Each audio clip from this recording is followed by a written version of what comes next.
The FTC says more people are reporting gift card scams, up more than 270% than 3 years ago. And when you got one from a family member, they physically gave it to you, right?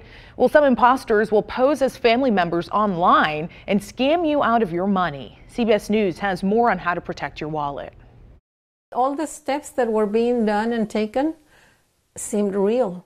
Trinidad Gonzalez is still trying to face the fact that scammers preyed on her emotions to pad their own pockets. About 3 months ago, she says a man claiming to be her grandson called saying he was in jail and needed thousands of dollars immediately. He then put someone on the phone who posed as an attorney. You know, I was hesitant because that's a lot of money. But the caller said he would make it easy for the 76-year-old grandmother. He told her to purchase gift cards from Walmart and give him the numbers on the back of the cards. He warned her not to answer questions from store employees. And they asked me, do you know where this money is going to? And I said, it's going to my grandchildren. According to the Federal Trade Commission, 26% of scam victims paid with a gift card between January and September this year. That's up from only 7% in 2015. Why wouldn't a scammer just ask for cash or a credit card number? Well, typically with cash, you'd have to have a meetup somehow, and so they don't want to create that risk.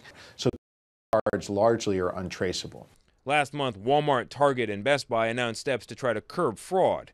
Among them, reducing gift card limits, restricting the redemption of gift cards for other gift cards, and enhancing employee training. Buying gift cards for loved ones has... Best Buy is taking it a step further, teaming up with the AARP in a new public service announcement. We certainly see more people start reporting it because we are empowering customers now to not be scared about talking about this.